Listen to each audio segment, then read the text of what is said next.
네, 반갑습니다. 저는 마이크로소프트라는 회사에서 지금 이 디지털 관련된 컨설팅을 하고 있는 전윤철이라고 합니다. 마이크로소프트라는 회사 잘 아시나요, 혹시? 굉장히 마이크로하고 소프트한 회사인데요. 제가 오늘 그런 회사 이름과 달리 다뤄야 될 내용은 굉장히 무거운 4차 산업혁명 시대의 교육개발입니다. 제가 지금 하고 있는 일은 이제 국내외를 좀 다니면서 디지털 트랜스포메이션 관련된 컨설팅을 하고 있는 건데, 해외에서는 사실 이렇게 4차 산업혁명이라는 표현보다는 디지털이라는 표현을 많이 씁니다. 디지털이라는 표현을 써서 좀 더 느낌은 지금보다 좀 가벼운 느낌인데, 오늘 여러분들과 같이 얘기하고 싶은 부분은 4차 산업혁명, 그 디지털 시대에 있어서 어떤 교육개발 관련해서 얘기를 하고 싶습니다. 굉장히 많은 변화들이 디지털 시대에 일어나고 있습니다. 제가 한번 너무나 많은 학자들이 4차 산업혁명을 주제로 강연을 주시고 굉장히 좋은 정의들을 해주셨는데, 여기에 이제 저도 좀 이렇게 현장에서 어떤 접한 경험을 가지고 정리를 한번 해봤습니다. 4차 산업혁명 시대를 가장 특징할 수 있는 몇 가지 키워드들을 한번 생각을 해봤고요. 그 키워드들을 가지고 제가 한번 이게 왜 키워드인지 한번 여러분들과 얘기를 좀 나누고 싶습니다. 4차 산업혁명 시대는 누가 뭐래도 가장 먼저 꼽는 것은 데이터입니다. 데이터가 기반이 되어서 이 디지털이라는 것이 작동이 된다라고 보셔도 과언이 아닙니다. 사실 우리가 기업이나 여러 조직이 운영이 되면서 생성해내는 데이터는 우리가 상상하는 이상으로 많이 있습니다. 근데 그 데이터들이 그동안은 소멸성으로 한번 그 오퍼레이션이 지나고 나면 누가 따로 간직하거나 세이브하지 않았기 때문에 그대로 다 소멸되고 말았는데, 이런 데이터들을 차곡차곡 쌓기 시작했습니다. 그렇게 쌓인 데이터들이 근데 이 데이터들이 그냥 쌓인다고 쌓는 게 아니라 어떤 규칙을 갖고 쌓아야지만 이것이 제대로 된 데이터가 되죠. 실제로 제가 그 컨설팅을 하면서 어느 회사에 들어가서 이제 이렇게 얘기를 해보면, 그 회사에 계신 분들은 굉장히 이제 그런 말씀하세요. 우리 엄청난 데이터가 회사 안에 있다. 이 데이터만 잘 분석하면 어마어마한 가치 있는 것들이 우리가 이제 찾을 수 있고, 그런 것들을 부가가치로서 우리가 큰 이익을 낼 수 있다라고 말씀들을 하시는데, 만나서 직접 그 데이터를 열어보면 데이터라기보다는 그냥 업무 기록 수준이라고 볼 수가 있습니다. 그러니까 어떤 원칙이나 룰이 없이 쌓인 그 정보들은 사실 데이터가 아닙니다. 예를 들면 이름이라는 컬럼으로 쭉 쌓여서 우리가 이름으로 분석을 할 수 있거나, 아니면 어떤 특정한 특징을 가진 그 팩터들로 분석을 할 수 있어야지 그게 이제 데이터라고 할 수 있는데, 사실 기업에서는 어떤 담당자는 예를 들면 날짜로, 어떤 담당자는 이름으로 쌓다 보니까 이게 사실 분석이 되지 않는 데이터들이 쭉 쌓인 경우가 많습니다. 이런 것들은 다시 한번 정리를 하는 작업을 거치는데, 그런 걸 데이터 클린징이라고 합니다. 사실 이제 일반 기업에서 그런 작업들을 그동안 많이 했습니다. 그래서 지금은 이제 어떤 그릇에 데이터를 쌓아야 되는지에 대한 고민들을 하게 됐고, 이 데이터라는 것이 굉장히 무서운 게, 지금은 이 데이터가 사실은 재무제표보다도 더 가치가 있습니다. 이런 말씀을 제가 드려요. 무슨 말이냐면, 그 회사가 상당히 경제적으로 재무제표상이 어려워도 그 회사가 보유하고 있는 데이터가 가치가 있다면 그 회사를 그 회사의 시가총액보다 몇십 배를 주고 사는 경우도 아주 이제 비일비재하게 많습니다. 예를 들면 이제 우리 IGSE 같은 경우도 여러 가지 어떤 교육에 관련된 데이터들이 남아 있겠죠. 그 데이터라는 건 꼭 텍스트거나 꼭 어떤 피규어가 아니라서입니다. 음성도 가능할 수 있겠고, 예를 들면 어떤 동영상도 가능할 수 있어요. 이런 데이터들이 쭉 쌓이면 이 쌓인 데이터들은 우리가 이런 작업을 할 수 있어요. 분석할 수 있고요. 데이터가 분석이 되면 무서운 게 뭐냐면 우리가 예측을 할 수가 있습니다. 야구들 많이 좋아하시죠? 야구에 나오는 이 사람의 타율이라는 것은 특정한 상황에서 이 사람이 배트에 공을 맞힐 수 있는 확률입니다. 무슨 말이냐면 그게 높은 사람이 조금 더 일루 진루를 할 수 있는 확률이 높다는 거예요. 확률의 얘기가 되는 거죠. 그런 맥락에서 보면은 이 쌓인 데이터들을 분석하기 시작하면 우리가 예측을 할 수가 있는 거예요. 그리고 예측할 수 있는 것들을 저희가 요즘에 너무나 상상만 하면 실현할 수 있다는 그 디지털 기술과 접목을 시키면 거기서부터 어드밴스를 받을 수 있습니다. 이런 어떤 일련의 관계를 가지고 AI라는 것이 나타나게 되어 있고, 예를 들면 이런 AI를 바탕으로 증권사나 금융사는 그동안에 쌓인 데이터를 분석해서 최적의 투자 포인트를 잡게 되고요. 병원에서는 그동안 환자들의 여러 가지, 예를 들면 위암 수술을 하는 여러 가지 케이스들 수십만 건을 분석해서 가장 정확한 집도 위치와 집도 사이즈와 이런 것들을 예측할 수 있게 되고요.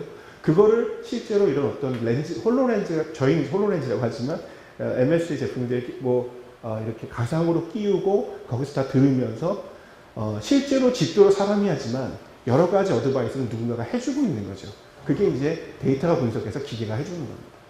그런 것들을 통해서 보다 인간이 하는 것보다 정확한 일들을 해낼 수 있는 그런 것들의 기술이 모두 데이터라는 데서부터 시작이 됩니다. 옛날엔 저희가 이런 것들 막 구분했어요. 데이터 따로 있고, 예측 따로 있고, AI 따로 있고. 근데 모든 디지털 기술의 기반은 데이터입니다. 깨끗하게 정제된 데이터에서부터 이런 그 AI라는 것까지 올라오고, 우리가 얘기하고 있는 다양한 디지털 기술이 올라오는 거죠. 그 다음에 이제 또 그 다음으로 가장 중요한 것은 어떻게 보면은 이제 제가 하는 일이 그 마이크로하고 소프트 안에서 있기 때문에 이제 데이터가 먼저 나오는 거지. 사실 저도 원래 인문학을 공부한 사람입니다. 그런 맥락에서 전 커스터머 중심의 시대라고 얘기합니다. 지금 커스터머는 커스터머가 소비자 맞나요? 너무 영어 잘하시는 분들이 많아서 제가 영어 쓰기 겁나는데 맞죠? 커스터머와 프로바이더. 근데 예전에는 어떤 시대냐면 프로바이더 시대였어요. 올 가을에 유행할 옷이 뭐지? 그러면은 프로바이더가 의도를 갖고 패션쇼나 아니면 어떤 DM을 보내면서 올 가을의 유행은 이겁니다라고 프로바이더가 그런 유행이나 어떤 그 구매 활동을 주도했습니다. 지금은 어떤가요? 지금도 그런가요? 지금은 전혀 그렇지 않습니다. 소비자들이 어느 구석에서 어느 남대문 구석에서 옷을 하나 사 입고 이걸 갖고 자기 페이스북이나 인스타그램에 올렸고 그거에 해시태그가 붙으면서 좋아요가 수십 개 붙으면 그게 쭉 올라가죠. 그러면 프로바이더들은 생산자들은 그런 것들을 트래킹하면서 거기에 맞는 옷을 만들어냅니다. 소비자 중심의 시대가 바뀌고 있습니다. 공급자가 뭔가를 제공하는 것이 아니라 소비자가 공급자의 행동을 좌지우지할 수 있는 정도의 파워를 갖게 된 거죠. 그 다음에 콜라보레이션이라는 제가 표현을 썼는데 이런 말들은 에콜로지나 플랫폼이라는 말들도 많이 쓰입니다. 이건 뭐냐면요. 이제 혼자 하지 않습니다. 함께 하는 거예요. 혼자서 개천에서 용나는 일은 이제는 정말 진부한 경구가 될 겁니다. 그 말은 이제 진부한 경구가 될 겁니다. 모든 것이 같이 하고요. 내가 잘하지 못하는 부분은 더 잘하는 사람들과 함께 하고요. 그리고 그 큰 사이즈가 있는 회사들은 밑에 바탕을 깔아주고요. 그 위에 우리가 밸류를 할 수 있는 것들을 얹습니다. 그래서 함께 만들고 함께 나누죠. 그게 콜라보레이션이고 그게 에콜로지, 그게 플랫폼입니다. 그 다음에 여기 계신 모든 분들 지금 이 자리에서 제가 드리는 말씀을 굉장히 열심히 경청해 주시는 것 같지만 사실 여러분들은 여러분들의 스마트폰은 딴 일을 막 하고 있어요. 어디에 연결되어 있습니다. 끊임없이 우리는 커넥트드 되어 있어요. 디지털 시대는 그런 시대입니다. 여러분이 여기서 제 강의를 듣고 나가시는데 페이스북 보면 또 이만큼 들어와요. 카톡 들어오면 이렇게 돼요. 제가 뭘 하든 간에 계속 연결되어 있어요. 저는 어느 조직에 연결되어 있고 그 조직에서 제가 어떤 액티비티를 하고 그 영향에 또 다른 사람이 또다시 커넥트돼서 또 영향을 받습니다. 우리가 다 함께 움직이는 거죠. 모빌리티라는 거죠. 옛날에 저희가 이제 인터넷 시대에 살아서 인터넷 시대는 어떤 시대입니까? 사실 이제 어디서든지 랜만 꼽으면 전 세계와 통할 수 있는 문이 열린다고 해서 저희가 그 시점에 엄청나게 가슴 부풀어 했고 많은 변화가 생길 거라고 했고 제가 지금도 학교 다닐 때 기억나는 것은 그것 때문에 많은 그 제지 업체들이 망할 거라고 생각해서 제가 1차 합격한 한솔제지를 가지 않은 기억이 납니다. 근데 그러지 않았거든요. 그런데 지금 우리가 얘기하는 4차 산업혁명 시대는 그 시대와의 차이가 뭐냐면 그 여러분들이 얘기했던 랜만 꼽으면 되는 그 PC와 랩탑들이 이제는 소형화돼서 여러분들 개개인의 개인 화기가 되어 있는 겁니다. 개인 무기가 되어 있는 거죠. 여러분들 주머니에 있는 그 스마트폰은 PC보다 과거 우리가 썼던 PC보다 훨씬 고사양이고 훨씬 더 대용량입니다. 왜 대용량이냐면요. 옛날에 저희 1TB 500기가짜리 하드가 달려있는 PC를 썼어요. 근데 여러분의 PC는요, 이제 클라우드로 연결되어 있어요. 클라우드는 한계가 없습니다. 여러분들이 여러 가지 살 수가 있습니다. 예전처럼 여러분들이 그리고 저장이라는 걸 할 필요가 없죠. 저장이라는 건 뭡니까? 여러분들이 갖고 있는 그릇 안에 뭔가 물을 채우는 거예요. 지금은 그렇지 않죠. 그 그릇 안에 물이 흘러가면 우리는 됩니다. 그걸 스트리밍이라고 그러죠. 데이터가 스트리밍 되면서 여러 가지 밸류 있는 일들을 우리가 할 수가 있어요. 이제는 더 이상 다운받을 필요가 없어요. 저장 장치가 필요 없는 시대가 됐습니다. 자, 지금 제가 몇 가지만 말씀드렸는데도 벌써 세상이 천지개벽하고 있습니다. 그런데 이런 상황에서 우리 교육은 끊임없이 우리가 갖고 있던 그 전통적인 방법과 전통적인 요소들이 그들의 어떤 레거시를 지켜가고 있을까요? 그렇게 계속 가는 걸 우리가 기대하고 있을까요? 기대해도 될까요? 라는 관점에서 제가 이제 또 고민을 좀 한번 해봐야 될 문제라고 생각을 합니다. IGSE는 영어 교육으로 굉장히 대한민국에서 입지전적인 학교로 저도 알고 있고, 그렇기 때문에 제가 이제 이런 주제를 한번 던져보는 겁니다. 이제 이런 그 디지털 시대에는 이제 구분이 되거나 이렇게 사일로가 만들어지지 않습니다. 그 무슨 말이냐면요. 제가 전문가고, 그래서 여러분 앞에서 지금 이렇게 강의를 하고 있고, 여러분은 제 얘기를 듣습니다가 아닙니다. 저는 여기서 여러분들에게 이 주제를 올리는 것이고, 여러분은 여기서 질문과 대답을 오가면서 우린 또 다른 학습을 만들어내는 거예요. 그리고 그 과정으로 여기 있는 누군가가 또다시 학습이 되고 전문가가 되는 거죠. 이런 끊임없는 순환 과정을 겪는 것이 아까 제가 말씀드린 그 5가지 요소를 가지고 이제 그런 것들이 일어난다는 말씀이죠. 4차 산업혁명 시대의 어떤 교육을 갖고 제가 좀 한번 얘기해 보고 싶었습니다. 일단 가장 중요한 교육의 주인공인 학생을 가지고 우리가 한번 이 4차 산업혁명 시대라는 그 안경을 갖고 한번 또 쓰고 한번 또 바라보도록 하겠습니다. 여러분들 디지털 쌈이라는 말씀 들어보셨습니까? 영어인데 이게 뭐 흔히 듣는 말씀은 아닐 것 같아요.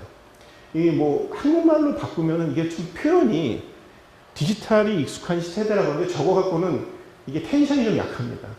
디지털 사비는 뭐냐면요. 하루 종일 핸드폰을 들고 있는 사람이에요. 그럼 여러분이 일단 이 인상을 딱 쓰면서 우리 5살짜리 꼬마를 걱정하실 수 있는데 바로 여러분을 얘기하는 겁니다. 이거는. 제가 이제 항상 질문을 이렇게 합니다. 오늘 아침에 일어나서 제일 먼저 하신 일이 뭡니까? 이렇게 여쭤보는데 많은 사람들이 양치했어요. 뭐 맨손 체조했어요. 아니 그거보다 더 먼저 하신 게 뭐예요? 스마트폰을 주셨을 거예요. 그리고 어떤 행동을 하셨는지는 전 모르겠어요. 어떤 분은 네이버를 보셨겠고, 어떤 분은 어저께 산 주식이 올랐는지 보셨겠고, 어떤 분은 어저께 제가 뭐 활동을 했는데 페이스북에 올라왔는지도 보셨을 것이고, 저희 와이프도 제 주변에 있는 모든 사람도 다 디지털 쌀이에요, 이제. 디지털 쌀이는 뭐냐면, 디지털 기계가 없이 살 수 없는 사람들, 디지털의 노예들, 약간 이런 네거티브 미닝이 있는 표현입니다. 근데 우리 아이들은요, 점점 디지털 쌀이가 더 돼가고 있습니다. 10살짜리 아이는요, 우리가 그 모바일 디바이스를 주면 설명서 없이 그거를 엄마 아빠보다 더 잘 씁니다. 5살짜리 아이는 어떻게 할까요? 5살짜리 아이는요, 여기 손도 안 돼요. 시리아 이렇게 부르죠. 예. 완전히 애들이 그걸 누가 가르쳐 줬나요? 점점 그렇지만 그 사용하는 그 정확성이나 그 사용할 수 있는 범위는 점점 커지고 있습니다. 우리 고객이, 저는 마이크로소프트 가기 전에 계속 비즈니스 컨설팅을 하는 사람입니다. 그래서 저는 고객이란 말이 항상 입에 붙어 있고, 그리고 고객 만족이란 말도 있고, 고객 서비스 이런 얘기를 많이 해요. 우리 고객은요, 그런 관점에서 봤습니다. 우리 고객은, 교육에 있어서 우리 고객은 학생이죠. 이 학생들이 디지털 쌀이에요. 이런 사람들한테 우리가 어떻게 교육을 접근시켜야 이 사람들이 교육을 받아들일 수 있고 그 성과를 낼 수 있을지는 기존에 우리가 하던 접근 방법과는 좀 다른 고민을 해야 되겠다는, 그게 뭔지는 모르겠지만 그래야 되겠다는 생각은 아마 여기 다 하실 겁니다. 저도 2 아이의 아빠로서 하고 있습니다. 무작정 눈 나빠진다고 모바일 디바이스를 뺏는다고 걔가 뺏길까요? 지금 그런 시대가 아닙니다. 그럼 이 사람들한테 그럼 우리가 어떻게 학습을 제한하고 학습을 유도하고 그들이 우리가 가장 원하는 아름다운 우리 있죠? 셀프 다이렉티드 러닝 할 수 있게 할 수 있을까요? 이런 고민을 우리는 해봐야 되겠죠? 그런 어떤 고민을 위해서 제가 먼저 이 사람들의 어떤 특성을 좀 말씀을 드리고 최근 트렌드를 좀 말씀드리겠습니다. 최근 학생들 디지털이라는 관점에서 학생들을 바라보면 우리가 이런 특징들을 한번 생각해 볼 수 있을 것 같아요. 학습 목표 달성의 효율성을 극대화에 대한 요구가 있다는 얘기입니다. 무슨 말이냐면요. 제가 이걸 왜 해야 되는지 얘가 명확하게 알아야 됩니다. 전교육이란 말처럼 저희한테 설명하기 힘든 말이 없죠. 이거 안 하면은 너 나중에 어떻게 되고 나중에 아빠처럼 산다 이렇게 돼야 돼요. 그거 너무 어렵습니다. 애들이 이해하지는 못해요. 이걸 통해서 우리가 궁극에 가려는 목표는 이거고 거기까지 우리가 가는 쇼컷이 이거야 라는 얘기를 해줘야지 이제 이런 아이들은 이해가 됩니다. 디지털 시대에 또 많이 나오는 단어 중에 하나가 이런 전이라는 단어입니다. 구매활동이라는 걸 한번 생각해 볼까요? 구매활동이라는 것을 했을 때 옛날에는 우리가 마케팅 원론이라는 책에서 저도 경영학을 공부했는데 거기 보면은 이렇게 굉장히 선형적으로 마케팅 액티비티가 이루어집니다. 예를 한번 들어볼게요. 여러분들이 이제 뭐 옷을 사러 가면 무조건 백화점에 갔어요. 옛날에는 백화점에 가서 한 바퀴 돌고 두 바퀴 돌고 세 바퀴 돌아서 내 마음에 드는 애 1, 2, 3위를 정한 다음에 걔를 만지작하고 살까 말까 구매 의사 결정한 다음에 걔 사갖고 집에 와서 입어보고 만족하고 또 괜찮으면 다음에 가서 재구매하는 이런 선형적인 프로세스를 짰어요. 지금은 이제 어떠냐면 그 전이가 많이 바뀌었습니다. 그 동그라미가 수백 개가 일어나요. 제가 구매 활동을 하기 전에 여러분들은 그냥 저 사람만 특별하게 사는 게 아니라 여러분들 그렇게 살고 있을 겁니다. 일단은 뭔가 살 때 어떻게 하십니까? 백화점부터 나가시는 분 계세요? 아닐걸요? 아마 일단 찾을 겁니다. 후기. 다른 소비자들의 경험을 여러분들이 한번 들어보고 싶을 거예요. 다른 고객들은, 이 소비자들은 어떤 경험을 가졌을지, 그리고 그것이 가격은 어떤지 비교 다 해봅니다. 그리고 오프라인 사이트에 가서 여러분 뭐 해볼까? 체험만 해봐요. 진짜 잘 맞는지, 이 사이즈가 내 사이즈인지, 컬러가 제대로 얘가 나왔는지, 뭐 이런 것들 한번 해보는 거죠. 그리고 이제 의사결정을 합니까? 오프라인에서? 안 하죠. 들어와서 다시 에누리닷컴 들어가서 가격 검색을 다시 한번 훑어요. 흐르는 동안에 주말이 끼면 또 기다립니다. 왜냐면 주말에는 쿠폰이 와요. 특별 할인 쿠폰. 그리고 그거는 어떻게 알았냐면요. 옆집에 순이 엄마가 저한테 줬어요. 카톡으로. 야, 지금 사지 마. 좀 있으면 12개월 들어와. 매년 3월에 들어왔어. 이런 게 와요. 제 구매 활동에 굉장히 많은 아는 모르는 사람들의 간섭이 일어납니다. 그래서 이런 걸 우리가 이제는 전이라고 해요. 사는 여러분들은 체감하고 있지 않지만 그런 사람들한테 파는 입장에서 생각해 보세요. 정말 긴 여행이에요. 저 사람은. 내 거 하나 사주기 위해서. 그런 전이를 간소화하기를 학습자들은 원합니다. 그리고요. 옛날에 공부하는 방법이 한 길을 가면 됐습니다. 사실 다양한 방법이 없었어요.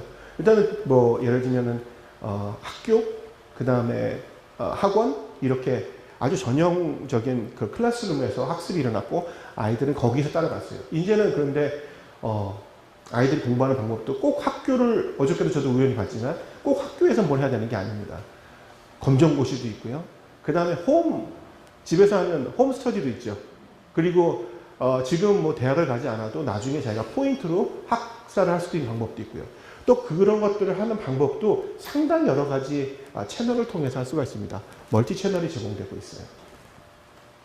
그리고 분명한 것은 저희 딸만 하더라도 저는 옛날에 단어 외울 때 연습장이 꼭 있어야 됐고 동그라미를 그려야지 왠지 모르게 이 단어가 외워지는 것 같았고 이렇게 단어 쓰고 동그라미 3번 이렇게 해야지 제 머릿속으로 들어오는 것 같은 느낌이 있고 지금도 몰래 그립니다. 사실은. 그래야 좀 기억이 나요. 지금 아이들은 어떠냐면요. 이렇게 그냥 보기만 해도 외워진다는 이상한 기법에 의해서 나온 앱도 있고요. 그냥 계속 이거 보고 있어요. 저는 뭐 하고 있는 건지 답답합니다만 그 아이들은 그렇게 학습을 하고 있는 거예요. 이렇게 달라지는 것들이 있죠. 그 다음에 수요자와 공급자. 아까 말씀드렸습니다만 이 수요자와 공급자라고 말씀드린 거는 공급자는요. 선생님. 수요자는 학생이라고 이제 단언할 수 없다는 겁니다. 아이들이 어느 학원을 다녀와서 남긴 후기들이요. 또 다른 선생님의 역할을 하기도 하고요. 얘가 쓴 어떤 그런 그 오답 노트가요. 선생님들의 강의보다도 더 가치 있게 팔리는 게 지금 세상입니다. 학습은 이렇게 변하고 있고 그 학습이라는 거 안에서 학생들은 이런 변화된 환경 안에서 이런 요구를 갖고 있다는 거죠. 시간이 많지 않아서 제가 빨리빨리 넘어가야 되는데 4가지 요소입니다. 3가지 요소도 아니고. 그 다음에 이제 교사입니다. 교사는 제가 핵심을 좀 말씀드릴게요. 교사는요, 인스트럭터입니까? 옛날에 그렇게 얘기했었어요. 이제는 아닙니다. 퍼실리테이터입니다. 라는 얘기는 사실 10여 년 전부터 있었던 얘기입니다. 선생님들의 역할을 과거처럼 무조건 이렇게 리딩을 하고 컨텐츠를 제공하고 제공된 길을 사람들을 이렇게 리딩하는 그런 역할을 했었다면 이제는 그게 아니라 퍼실리테이터라는 거죠. 여러분들도 많이 이런 내용들의 다큐멘터리 많이 보셨을 겁니다. MIT나 그 글로벌 탑 그 비즈니스 스쿨이나 뭐 이런 되게 그 높은 저희들이 이제 그 누구나 이야기하면 알 수 있는 그런 학교에서는 정말 교수들이 항복을 했습니다. 공개적으로. 내가 더 가르칠 게 없다. 무슨 말입니까? 여러분들 하버드에서 수업 받으려면은 어떤 아이들만 하버드에서 수업을 받았습니까? 옛날에. 우리가 웬만하면 낮에 볼 수 없는 아이들이 하버드 가고 이랬었어요. 사실 전 그런 애들 못 봤어요.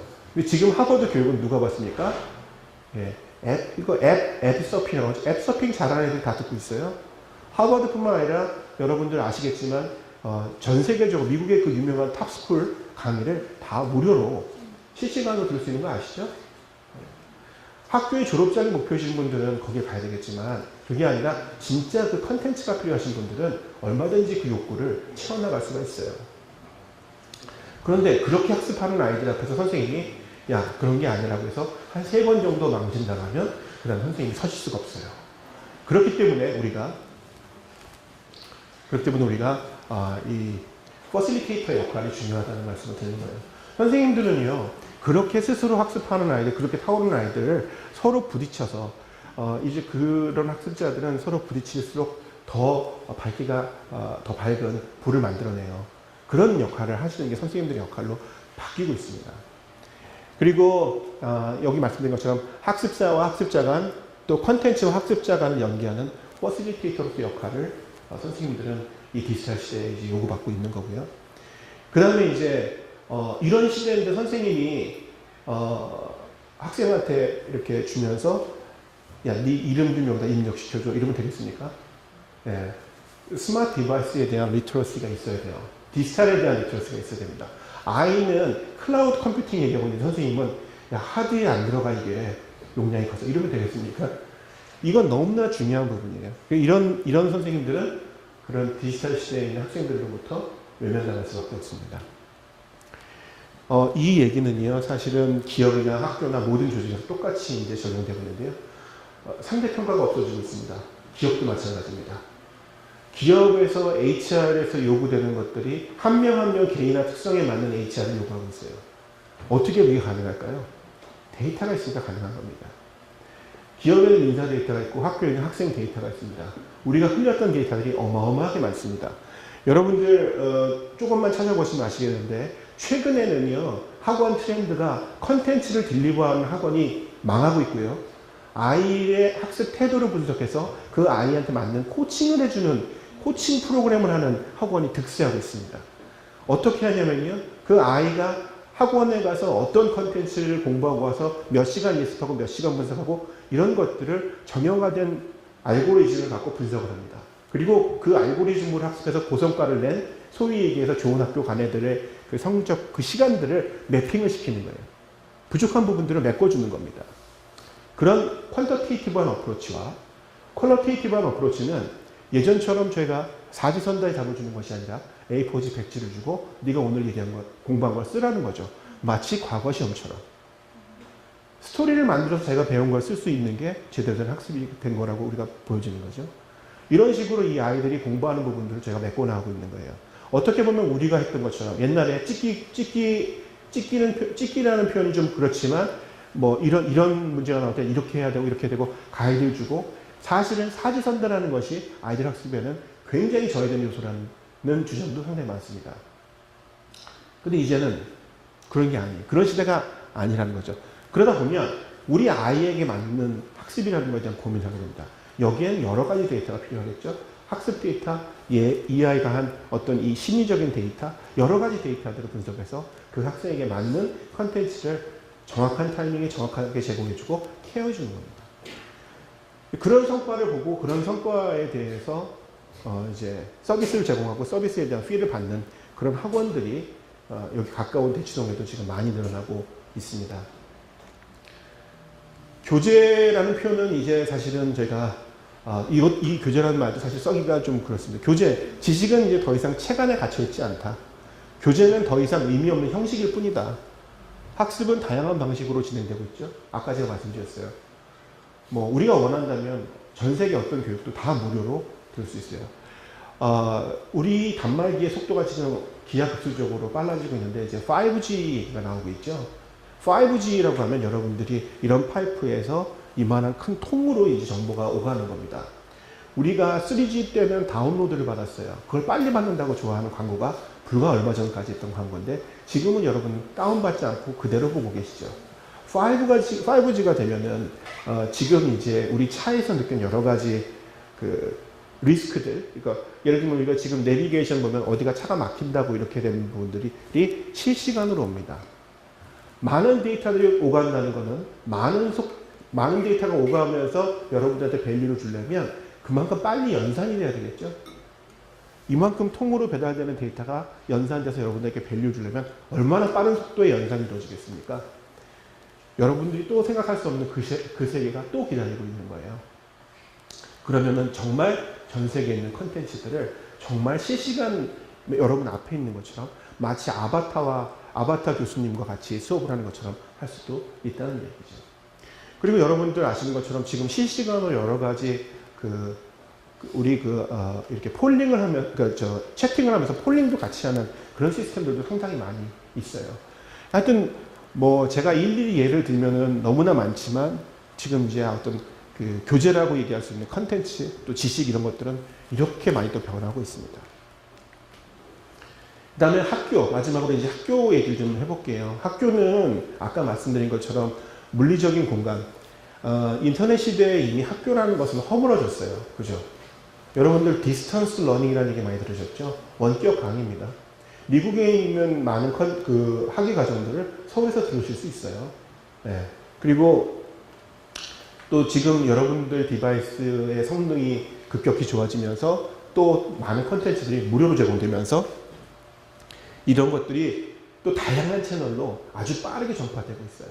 누구든지 마음만 먹는다면 하버드 비즈니스 스쿨 과정을 들으실 수 있다는 거예요. 이제 학교는 지식 정보의 보고가 아니에요. 이렇게 죽은 정보가 쌓인 그런 곳은 이제는 다 없어지고 있어요. 그러면 학교는 뭐냐면요. 학교는 이런 곳이에요. 경험 공유의 장으로서 자리매김합니다. 아까 말씀드린 것처럼 그렇게 스스로 학습할 수 있는 사람들이 어떤 목표나 목적을 가지고 여기 모여요. 그리고 그 사람들이 각각 한 경험들을 서로 공유합니다. 그 과정에서 여러분들은 또 성장을 하는 거예요.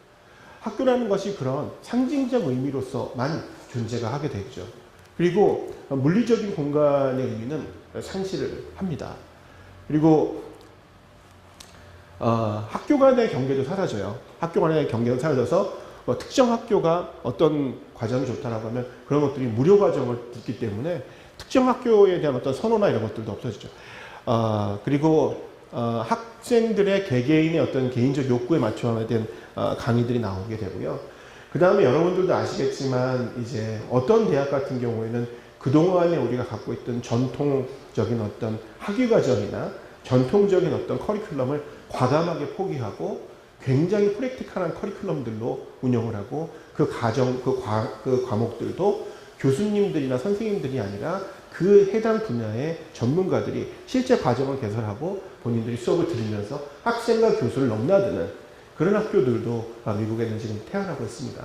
실리콘밸리 근처에서 많이 성행하고 있는 그런 모델이죠. 이렇게 우리가 교육의 4가지 요소를 갖고 생각을 해봤어요. 뭐 학생, 교사, 그 다음에 교재, 학교. 이렇게 우리가 4가지 요소로서의 어떤 큰 변화를 볼 수 있었고, 마지막으로 이제 우리가 이런 맥락의 어떤 변화에서, 극단적인 변화에 있어서, 저희가 해야 될 것은, 일단은 이런 흐름을 저희가 잘 알고 있어야 되겠죠. 예. 알고 있지만 눈을 감고 외면하는 것은 죄악입니다. 저희가 이런 것들을 잘 알고 여기에 맞는 것들을 우리가 고민하면서 준비해야 될 것 같아요. 아까 말씀드린 것처럼 이제 학생은요, 우리한테는 메이저리그 야구 선수예요.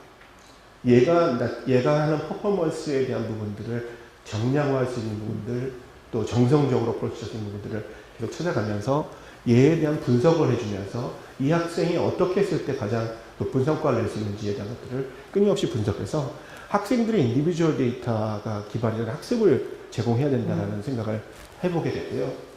교사는 이제 퍼실리테이터입니다. 이거는 뭐 우리가 이미 알고 있는 사실이죠. 그런데 이제 디지털 리터러시라는 걸 위해서 해야 돼요. 그런 걸 모르는 선생님들은 열심히 디지털을 또 배우셔야 됩니다. 교재는요, 이제 교재라는 말은 이제 거의 없어요. 그리고 우리가 어디든지 커넥하면 거기에서 다양한 것들이 옵니다. 그게 꼭 정형화된 포멀한 어떤 정보나 지식의 형태가 아닐지라도 아까 말씀드린 것처럼 어디에서 어떤 옷을 사면 더 싸더라는 것도 정보고 데이터죠. 그런 모든 것들이 이제는 다양한 형태의 지식이 다양한 경로를 통해서 다양하게 여러분에게 접근하고 와 닿을 겁니다. 이제 그런 것들을 저희가 이제 우리가 원하는 어떤 목표에 맞춰서 블록 안에 넣는 것들을 저희가 이제 교재처럼 생각해 볼 수가 있겠고, 학교는 저는 이제 아까 얘기한 것처럼 Creative Experience Exchange 이렇게 얘기했었는데요. 뭐냐면은 다양한 경험들이 모이는 장소라는 뜻에서 이제 말씀드렸는데요. 제가 이제 막 이렇게 숨가쁘게 지금 막 진행해서 시간 맞추다가 했는데, 제가 요 얘기만 좀 드릴게요. 이렇게 막 하다 보니까 이제 어떻게 보면 여기 계신 많은 분들은 영어 선생님은 이시든지 아니면 영어 교사 혹은 여러 가지 생각을 갖고 여기 모이신 분이라고 생각이 돼요. 근데 저도 인문학을 전공한 사람이에요. 디지털 시대의 가장 중요한 키워드는 데이터라고 말씀드렸으니까 지금 이제 이 시대는 IT를 전공하는 사람들이 돈을 가장 많이 벌 것 같다고 우리가 예상을 하죠. 그리고 그렇게 그 진로를 선택해야 우리 아이들도 행복할 거라고 생각을 하죠. 근데요, 결국 그렇게 볼 수는 없습니다.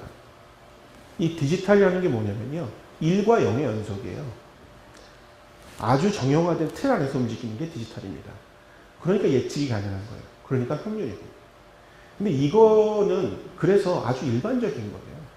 확률은 뭡니까? 확률은 예측될 수 있죠. 근데 예측할 수 없는 게 있습니다. 그게 뭐냐면요, 창의력이에요.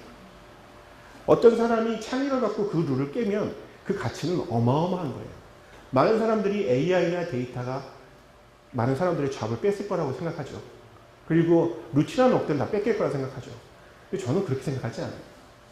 그 룰을 깨는 것을 뭐라고 하냐면 창의력이라고 하거든요. 루틴한 걸 깨는 게 창의력이에요. 결과적으로 모델은 누가 만드냐면 사람이 만듭니다. 그리고 그 모델 안에서 이게 돌아가는 거죠.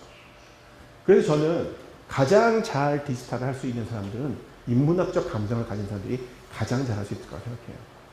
왜냐하면 제가 디지털 호텔이라는 것을 전달했었어요.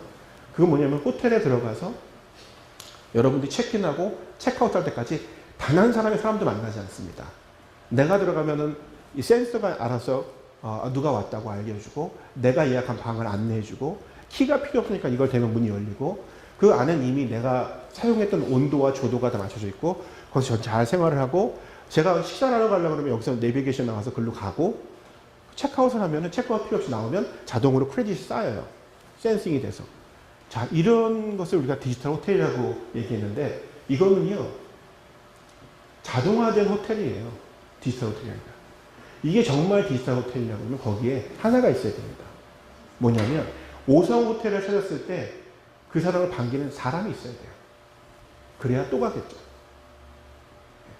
자동으로 빨리빨리 돌아가는 게 무조건 좋기만 할까요? 아닙니다. 인간이 가지고 있는 중요한 거는 나를 인식해주고 날 인정해주는 게 있어야 돼요.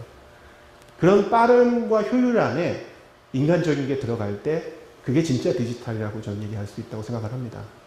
오늘 제가 장황하게 여러 가지 얘기했는데 이 시대에 맞는 영어 교육도 이런 여러 가지 디지털에 대한 요구, 또 어떤 혁신, 이런 가운데서 가장 인간적인 선생님이 이 아이의 정서를 만들었을 때, 그때 이게 제대로 된 영어 교육, 그 다음에 4차 산업혁명 시대의 교육, 이제 이런 게 아닐까 생각을 좀 하게 되고, 이런 걸 제가 계속 연구를 해 나가야 된다는 거에 대해서는 부정할 수 없는 현실이고요. 제가 좀 너무 시간을 많이 쓴 것 같은데, 전 이 정도까지 하고 있다가 질의응답 시간에 말씀 듣겠습니다. 고맙습니다.